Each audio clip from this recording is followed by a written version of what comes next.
Welcome to Localization News You Can Use, your daily dose of localization know-how for October 24th, 2025. The adoption of artificial intelligence in the workplace continues to accelerate, with translation being a primary use case. A new EU-wide survey reveals that 30% of workers in the European Union now use AI, and of those, 59% use it for translation tasks, second only to writing assistants. This adoption is mirrored by new enterprise-grade tools. Capgemini has released BabelSpeak, a real-time AI speech translation pipeline specifically designed for privacy-sensitive environments. For those tracking performance, a new open ASR Leaderboard has been launched by Hugging Face, NVIDIA, Mistral AI, and the University of Cambridge to benchmark automatic speech recognition models. Currently, models from NVIDIA, Microsoft, and 11 Labs hold the top positions. Further analysis of AI translation capabilities shows that while newer generative AI models like Claude 3.5 Sonnet and the GPT 4.5 Preview are achieving top scores, established neural machine translation engines still lead in overall quality. The performance gaps are most evident in specialized fields such as legal and healthcare, underscoring the ongoing need for domain-specific training. In a related development, researchers from Hong Kong University of Science and Technology and Seoul AI Lab have unveiled a system focused on preserving a speaker's voice, tone, and emotion during AI-powered speech translation. Platform providers are also integrating these technologies. Esri has expanded the AI assistance within its ArcGIS platform. This October update includes a new translation assistant in ArcGIS Instant Apps, accessible via the language switcher, which helps users quickly convert app content into multiple languages. In corporate news, RWS has announced two strategic leadership appointments for the fourth quarter. Stephen Lamb will be joining as the new Chief Financial Officer, and Michael Wayne has been named the new Head of Media and Entertainment.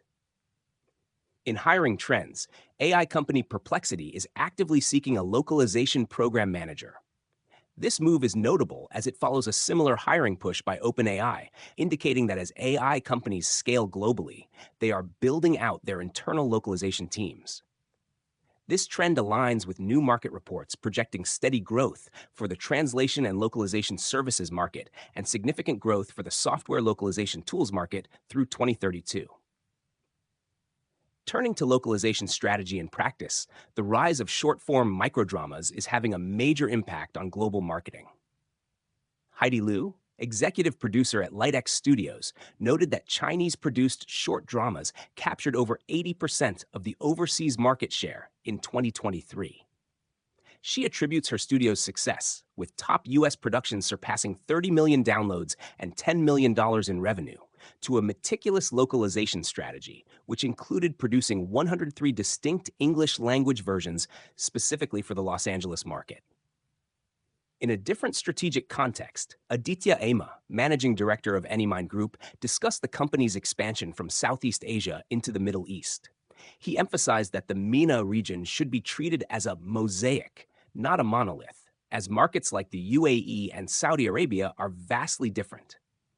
The key, he stated, is to move at the speed of trust by building local teams and aligning with national roadmaps such as Saudi Vision 2030. This focus on local adaptation is also evident in the education technology sector. Ankabut, the UAE's advanced technology provider for education, has signed a multi-party agreement with partners including Huawei Technologies UAE, Wrong Cloud, NukesNet, and TalkCloud. A key pillar of this collaboration is localization and support, ensuring that new AI and cloud solutions are properly adapted for local educational requirements. While technology advances, the human element remains critical. The role of human translators is increasingly being defined as experts in the loop, responsible for post-editing and refining machine output rather than originating every translation. However, the pressures on these professionals are also in the spotlight.